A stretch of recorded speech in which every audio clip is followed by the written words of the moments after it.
എല്ലാവർക്കും ശ്രീനാഥ് റെസിപ്പീസിലേക്ക് സ്വാഗതം. നമുക്ക് ഇഡ്ഡലിയും ദോശയൊക്കെ ഉണ്ടാക്കണമെങ്കിൽ മിക്സിയിലും ഗ്രൈൻഡറിലൊന്നും അരയ്ക്കാതെ കുറച്ച് പൗഡർ എടുത്തിട്ട് കുറച്ച് ഉപ്പിട്ട് അതിൽ വെള്ളം ചേർത്ത് മിക്സ് ചെയ്ത് വെച്ചിട്ടുണ്ടെങ്കിൽ നല്ല ഇഡ്ഡലി മാവ് അല്ലെങ്കിൽ ദോശമാവ് കിട്ടുന്നുണ്ടെങ്കിൽ എന്ത് എളുപ്പമാവില്ലേ. അപ്പോൾ അങ്ങനെ ഒരു പൗഡറിൻ്റെ റെസിപ്പി ആയിട്ടാണ് ഞങ്ങളിന്ന് വന്നിരിക്കുന്നത്. അപ്പോൾ അതിന് വേണ്ടിയിട്ട് നിങ്ങൾ ഏത് അരി കൊണ്ടാണോ സാധാരണ ഇഡ്ഡലി ഉണ്ടാക്കാറുള്ളത് ആ അരി 4 കിലോ എടുത്ത് നന്നായി കഴുകി വെയിലത്ത് വെച്ച് 2 അല്ലെങ്കിൽ 3 ദിവസം ഉണക്കണം. അതുപോലെ തന്നെ 4 കിലോ അരി എടുക്കുമ്പോൾ 1 കിലോ ഉഴുന്നും 50 ഗ്രാം ഉലുവയും ഒന്നിച്ച് കഴുകി നന്നായി ഉണക്കണം. അപ്പോൾ നമ്മൾ ശ്രദ്ധിക്കേണ്ട ഒരു കാര്യം, അതിൽ വെള്ളം നനവ് തീരെ ഉണ്ടാവാൻ പാടില്ല, നന്നായി ഉണങ്ങണം. എന്നിട്ട് ഇത് രണ്ടും വേറെ വേറെ പൊടിച്ചെടുക്കണം. ഉഴുന്ന് പൊടിക്കുമ്പോൾ അത് നല്ലൊരു ഫൈൻ പൗഡർ ആവണം. അരി വല്ലാതെ ഫൈൻ പൗഡർ ആക്കണ്ട. ഞാനിവിടെ അരിയും ഉഴുന്നും വേറെ വേറെ പൊടിച്ച് വെച്ചിട്ടുണ്ട്. ഇനിയിപ്പോൾ അത് രണ്ടും നന്നായി മിക്സ് ചെയ്ത് ഒരു എയർ ടൈറ്റ് കണ്ടെയ്നറിലാക്കി വെക്കണം. ഇപ്പോൾ നമ്മളൊരു ഫ്ലോർ മില്ലിൽ കൊണ്ടുപോയി പൊടിച്ചിട്ടാണ് കൊണ്ടുവരണമെന്നുണ്ടെങ്കിൽ അത് നന്നായി തണുത്ത ശേഷം വേണം എയർ ടൈറ്റ് കണ്ടെയ്നറിലാക്കാൻ. നമുക്ക് വേണ്ട സമയത്ത് അതിന് ആവശ്യത്തിനുള്ള പൊടി ഒരു പാത്രത്തിലെടുത്ത് കുറച്ച് ഉപ്പ് ചേർക്കണം.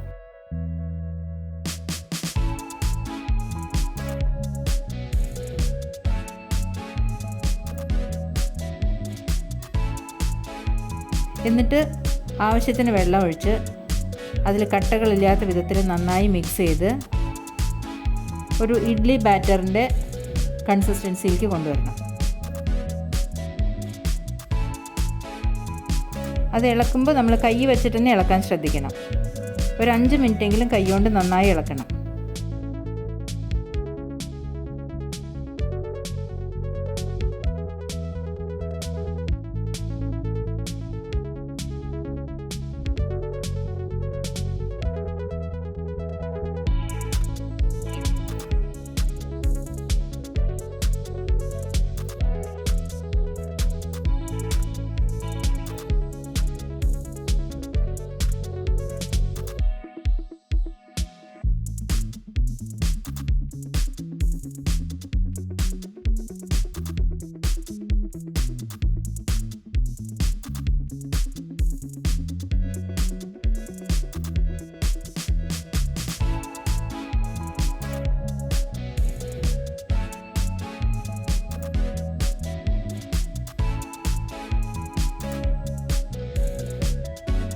ഇപ്പോൾ ഇതൊരു ഇഡ്ഡലി ബാറ്ററിൻ്റെ കൺസിസ്റ്റൻസിയിലേക്ക് വന്നിട്ടുണ്ട്.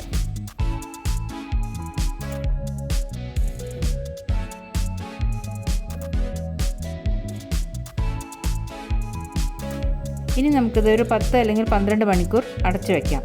നമ്മൾ സാധാരണ ഗ്രൈൻഡറിൽ അല്ലെങ്കിൽ മിക്സിയിൽ അരയ്ക്കുന്നതിനേക്കാൾ കുറച്ചുകൂടി സമയമെടുക്കും ഇത് പൊന്തി വരാൻ. നമ്മുടെ കാലാവസ്ഥയ്ക്കനുസരിച്ചും ഇത് പൊന്തി വരുന്ന സമയത്തിൽ കുറച്ച് വ്യത്യാസം വരും. ഞാനിപ്പോൾ ഇത് ഇന്നലെ രാത്രി മിക്സ് ചെയ്ത് വെച്ചതാണ്. ഇത് നന്നായി പൊന്തി വന്നിട്ടുണ്ട്. ഇനിയിപ്പോൾ ഇതുകൊണ്ട് ഇഡ്ഡലി ഉണ്ടാക്കി കാണിക്കാം. നമ്മൾ ഇഡ്ഡലി തട്ട് എടുത്തിട്ട് അതിൽ എണ്ണ പുരട്ടി ഈ മാവ് ഒഴിച്ച് ഇഡ്ഡലി കുക്കറിൽ വെള്ളം തിളയ്ക്കുമ്പോൾ അതിൽ വയ്ക്കാം. എന്നിട്ട് ഒരു 10 മിനിറ്റ് ഇത് വേവിച്ചെടുക്കാം.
ഇപ്പോൾ നല്ല സോഫ്റ്റ് ഇഡ്ഡലിയായി കിട്ടിയിട്ടുണ്ട്.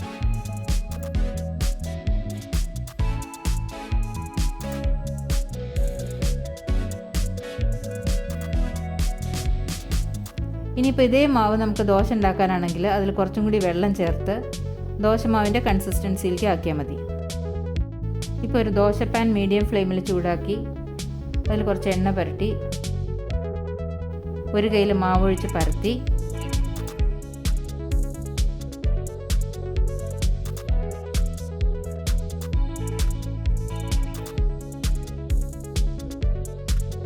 അതിൻ്റെ മേലെ 1 ടീസ്പൂൺ എണ്ണ തൂവി കൊടുത്ത്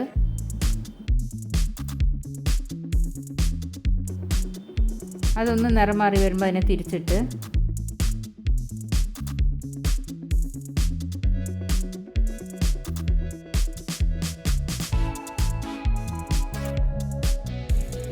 ഇപ്പോൾ നല്ല ക്രിസ്പി ദോശ റെഡി ആയിട്ടുണ്ട്.